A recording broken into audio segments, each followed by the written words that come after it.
ദളിതൻ ഭാഗം 6. പിറ്റേ ദിവസം പുലർച്ചെ 4 പേരും ഒരു ചാക്ക് തുണി, ഒരു ചട്ടി, ഒരു മണ്ണെണ്ണ വിളക്ക്. തിരിഞ്ഞു നോക്കിയില്ല. ഗോപാലൻ വരാന്തയിൽ നിന്ന് നോക്കി ചിരിച്ചു. പോടാ, തിരിച്ചു വരരുത്. അവർ നടന്നു.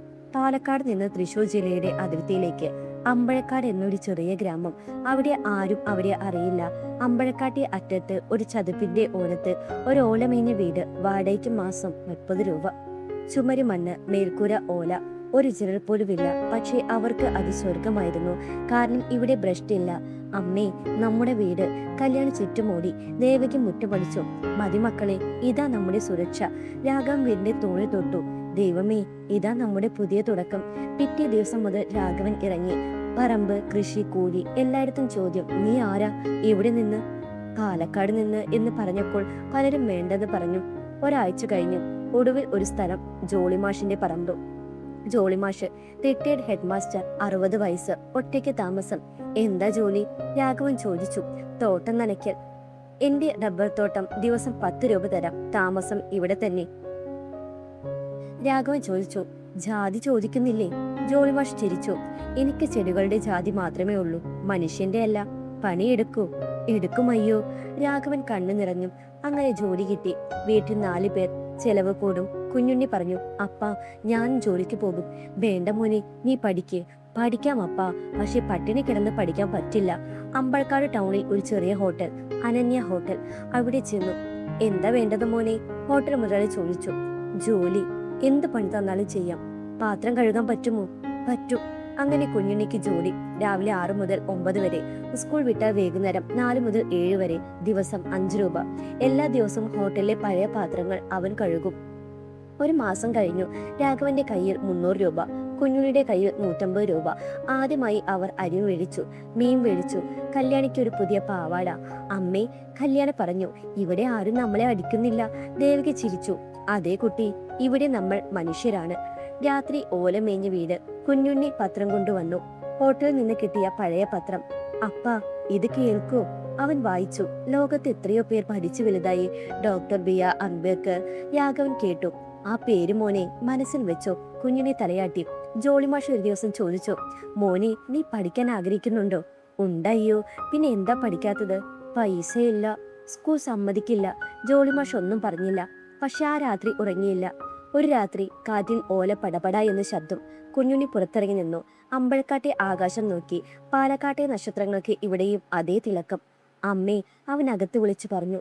നമ്മൾ തോറ്റില്ല, നമ്മൾ ഓടി. പക്ഷെ ഇവിടെ എത്തി. ദേവിക്ക് വിളക്കിന്റെ അടുത്തിരുന്നു തുന്നുകയായിരുന്നു. അതേ മോനെ, ഇവിടെ നമുക്കൊരു പുതിയ ജീവിതം തുടങ്ങാം. കല്യാണി ഉറങ്ങുകയായിരുന്നു ചിരിച്ചുകൊണ്ട്. രാഘവൻ പറഞ്ഞു. മോനെ, നീ ഹോട്ടലിൽ പാത്രം കഴുകുക, ഞാൻ തോട്ടം നനയ്ക്കാം. ഒരു ദിവസം നീ സ്കൂളിൽ പോകും. നിന്റെ പേരാരും ചോദിക്കില്ല, നിന്റെ മാർക്ക് മാത്രം മതി. കുഞ്ഞുണ്ണി തലയാട്ടി. അവന്റെ കയ്യിൽ ഒരു പഴയ പത്രം.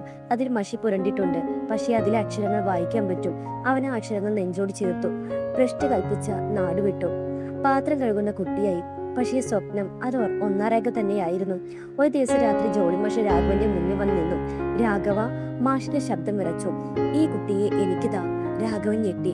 എന്താ? അയ്യോ, എന്റെ കൂടെ, എന്റെ വീട്ടിൽ. ഞാൻ അവനെ വളർത്തും, ഞാൻ അവനെ പഠിപ്പിക്കും. ദേവകി കരഞ്ഞു. മോനെ ഞങ്ങളിൽ നിന്ന്? ഇല്ല ദേവകി. മാഷ് കൈകൂപ്പി. പറിച്ചു കൊണ്ടുപോകാനല്ല, കടം കൊടുക്കാൻ. നിങ്ങളുടെ മകൻ നിങ്ങൾക്ക് തന്നെ, പക്ഷെ അവന്റെ പഠിത്തം എന്റെ ഉത്തരവാദിത്തം. കുഞ്ഞുണ്ണി ജോളിമാഷിന്റെ കാൽ തൊട്ടു. മാഷേ. ആ ഒരൊറ്റ വാക്ക് കേട്ടപ്പോൾ മാഷ് ഉടഞ്ഞു. മോനെ, ഇന്നു മുതൽ നീ ഈ വീട്ടിലെ മകനാണ്. ഓടിട്ടൊരു ചെറിയ വീട്, മുറ്റത്ത് തുളസിത്തറ, അകത്ത് പുസ്തകത്തിന്റെ മണം. ഇതാ നിന്റെ മുറി മോനെ. മാഷ് ഒരു ചെറിയ മുറി കാണിച്ചു. മേശ, കസാര, ഒരു വിളക്ക്, ചുമരിൽ കുമാരനാശാന്റെ ഫോട്ടോ. കുഞ്ഞുണ്ണി ചുറ്റും നോക്കി. ഇവിടെ ജാതി ചോദിക്കുന്നില്ല, മതം ചോദിക്കുന്നില്ല, അവൻ ദളിതനാണോ എന്ന് ആരും ചോദിക്കുന്നില്ല. ഇവിടെ നീ കുഞ്ഞുണ്ണി മാത്രം, മാഷ് പറഞ്ഞു. അന്ന് രാത്രി കുഞ്ഞുണ്ണി ആദ്യമായി പട്ടിൽ കിടന്നു. ഉറങ്ങിയില്ല. വിളക്കിലേക്ക് നോക്കി കരഞ്ഞു സന്തോഷം കൊണ്ട്. മാഷേ, കുഞ്ഞുണ്ണി പറഞ്ഞു. ഞാൻ പണിക്ക് പോകും. എന്തിനാ മോനെ? കൈ ചുമ്മാ ഇരുന്നാൽ മനസ്സ് കേടാകും. പിന്നെ എനിക്ക് ചോറ് വെക്കാൻ ഇഷ്ടമാണ്. മാഷ് സമ്മതിച്ചു. അങ്ങനെ രാവിലെ 6 മുതൽ 9 വരെ അനന്യ ഹോട്ടൽ. ചോറ് വെക്കൽ, കറി വെക്കൽ, അടുപ്പ് പിടിക്കൽ. വിയർപ്പൊഴുകും, പക്ഷെ മുഖത്ത് ചിരി. കാരണം ഉച്ചയ്ക്ക് വീട്ടിൽ വന്നാൽ ഒരു മാഷുണ്ട്. വൈകുന്നേരം 5 മണി. കുഞ്ഞുണ്ണി അടുക്കളയിൽ കയറും. കട്ടൻ കാപ്പി വെക്കും. മാഷേ, ഇതാ കാപ്പി. ജോളിമാഷ കപ്പ് വാങ്ങി കുടിക്കും. ആ, ലോകത്തിലെ ഏറ്റവും നല്ല കാപ്പി. അവൻ ചിരിക്കും. അവിടെ അവൻ ഹാപ്പിയാണ്. രാത്രി 7 മണി. മാഷിന്റെ വരാന്ത, ഒരു ബ്ലാക്ക് ബോർഡ്. മോനെ, ഇന്ന് ബീജഗണിതം. ശരി മാഷെ.